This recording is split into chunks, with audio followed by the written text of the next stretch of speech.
Dr. Parveen Sen for her talk on when to inject and when not to inject anti-VEGF in ROP. Sir, आप आ जाइए. Please join us here, sir.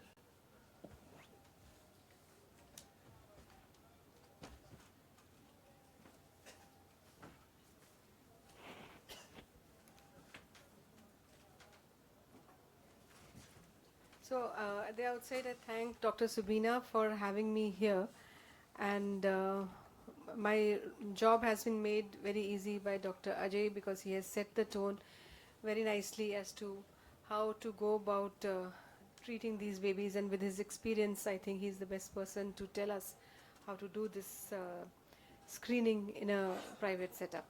So my role is role of anti-VEGF, when to inject and when not to inject. So this is, all of us who are doing screening, we know that not all babies whom we screen need treatment. Some of them who have immature retina, on spontaneously they grow to develop onto complete retinal vascularization, but some stages, as described by Dr. Subina, will need treatment. And laser is a very effective form of treatment. Before we go into anti-VEGF, we must know that almost 90 to 96% of the babies can actually respond very well to laser treatment and conventional therapy, and they can do well, and laser is extremely effective in preventing blindness. So why are we talking of anti-VEGF?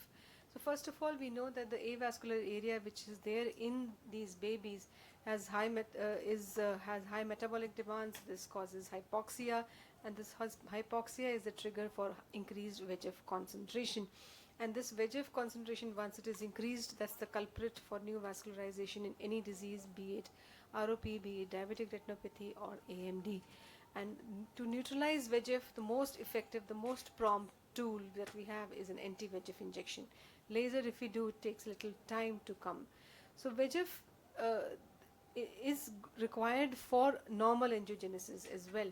So when the child has given a lot of oxygen, this suppresses that normal growth, and the hypoxia drives the upregulation, resulting in new vascularization, and stage 4 and 5 ROP can result even if treatment is not done on time. Current indications, absolute indications these days, is the consensus is that zone 1 ROP and aggressive ROP, just as the example Dr. Ajay showed, that did very well with a single injection of anti-VEGF. This is the first and foremost indication. Then difficulty to treat with laser. So suppose it's a poorly dilating pupil, or you have corneal edema, or media haze, or vitreous hemorrhage has started happening, that you're not able to do laser. So this is another indication. As a rescue therapy, now you have done laser and you still feel that there is some area where it is persistent and you've already done enough laser, you could consider the anti-VEGF injection. If you are planning surgery, it is a very useful tool because anti-VEGF injection will reduce the vascularity and make your surgical results better.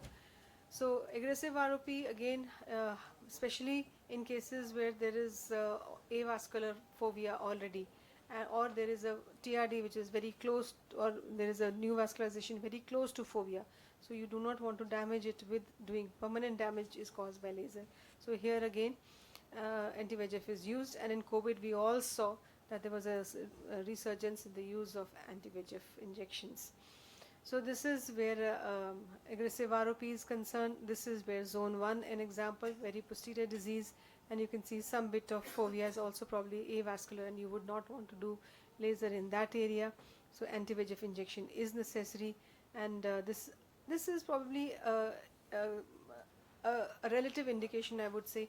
This is actually maybe a zone 2 posterior disease, but already you can see such a thick ridge has formed that you really need to give something which will counter it very quickly, and there is a wide area of avascularity. So you would probably want to give an anti-VEGF and see if it can treat things very nicely. This again, as I said, you can see in this area which is marked here that this is the edge of vascularity. So this whole fovea is avascular. If you do treatment inside this, you would actually, in earlier days when we did not have anti-VEGF, we would leave this area and hope that it will grow normally. But in a lot of cases, in spite of peripheral laser, it would not grow, and we will end up taking these children for LSV because this is the area where TRD used to start developing. But now with the advent of anti-VEGF, we are able to give the anti-VEGF which neutralizes the VEGF component and actually stimulates the normal growth very quickly in these babies. So here it has been very, very useful.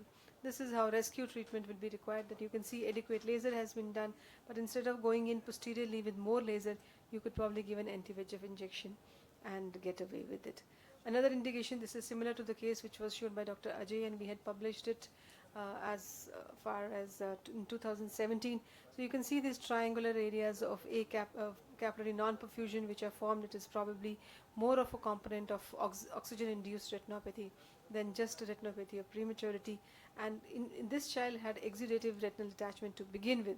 Such was the extent of hypoxia or hyperoxia that was present in increased oxygen, that the child had a total shutdown of the normal vasculature and breakdown of the blood retinal barrier, resulting in exudation and exudative retinal detachment. And this is actually where you can't do laser at all because retina is detached. So this responds very well to an anti-VEGF treatment. So this is how it looks after anti-VEGF injection. You can see there's a good resolution, and then some peripheral laser was also added so that there is no recurrence of disease. So we can see that even in cases where the response to laser is very good, those kind of cases can also have problems. You can see if small area is left untreated, that area proliferates causing TRD, or this you can see very heavy laser. Such was the heavy laser that anterior to this we actually saw there was a dialysis in reg RD.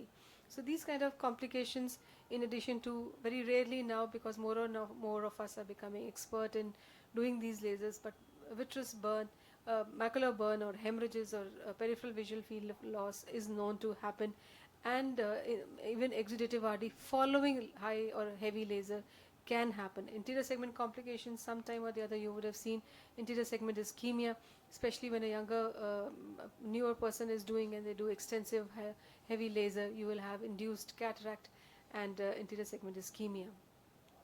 So with beat ROP started the era of monotherapy with anti-VEGF, that even in cases which were amenable to laser, people started giving anti-VEGF injections to just take care of this ROP. And Rainbow study did show us that these patients who had laser vis-a-vis ranibizumab both did equally well.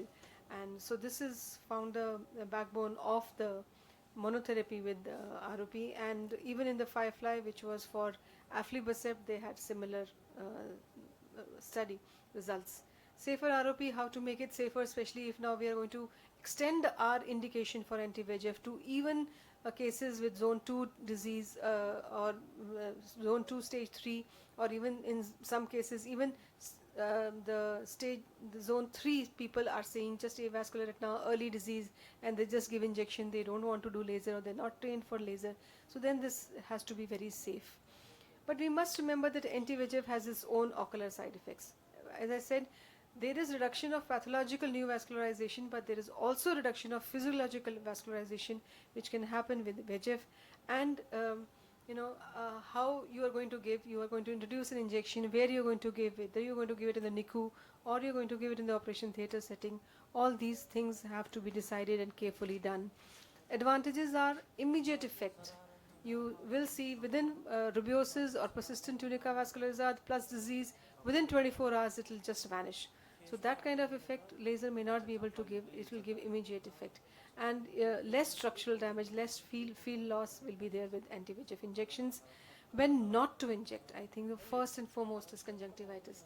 Conjunctivitis in the setting of ROP is not as uncommon as we think, because in the NICU there are babies which are prone to cross infection from other children or from your own instrumentation. You have to be careful when you do screening. When you do screening, your hands should safe hand hygiene.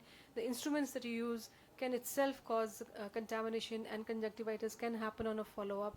And when the laser is done, in the best thing to do in the setting of conjunctivitis is to do laser. We have done so many babies which needed ROP, but we used to do it in the infected OT because ROP laser cannot wait for conjunctivitis to heal.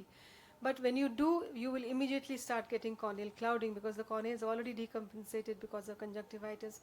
You may end up doing laser in multiple sittings, and you have to save yourself also. You should not get conjunctivitis in return, and the staff should not get. So minimal number of people in and around, but this is an absolute contraindication for anti-VEGF because you do not want to introduce the surface infection inside the eye. So this is something which we need to be careful about. Second is the crunch phenomena. Just as in diabetic retinopathy, we have seen that if you give it when fibrous component, not just vascular, but when the fibrous component has started, this kind of thing will cause an immediate development of worsening of fibrosis, and this is what we call the crunch phenomena.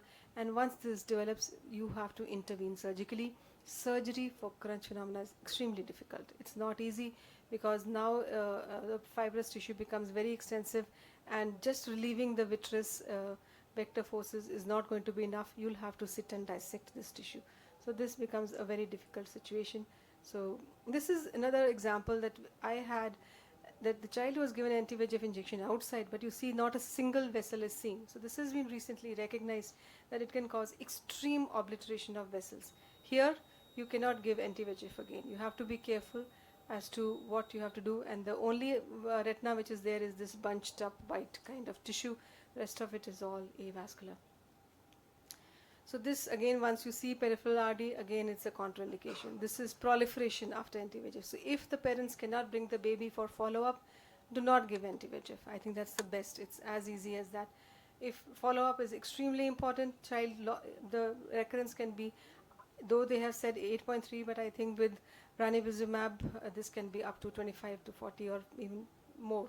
So this, as I said, with bevacizumab recurrences are less, but with ranibizumab at 3 weeks, I think all of us know that the disease may come back. And if I say if the disease does not come back, then maybe in the first place it did not need the anti-VEGF, it would have actually done without it. So if it really had a bad disease, it will definitely come back, and then systemic effects have to be monitored. Bilateral injections is a relative contraindication. As per the guidelines, they do not recommend, but I know a lot of people, especially even in institutions, give bilateral injections because you cannot wait. So here when you do the other eye, you have to treat it as the new case altogether, rewash, re-sterile, re-drape, and I would suggest do not give Avastin in that cases, at least if you are giving bilateral. Open another vial of Eccentrics and give both sides. And this is something like if you are combining with laser, again recommendation is not to give on the same sitting, but you could do something like a deferred laser. Parents unable to bring the baby for long-term follow-up is an absolute contraindication. So best is to treat ROP as per the most current recommendations. Keep yourself up to date with it. Take a detailed oral and written consent. Emphasize and educate and counsel for follow-up.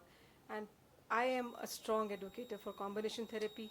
If you are using anti-VEGF, please do follow it up with laser so that you don't have future accidents.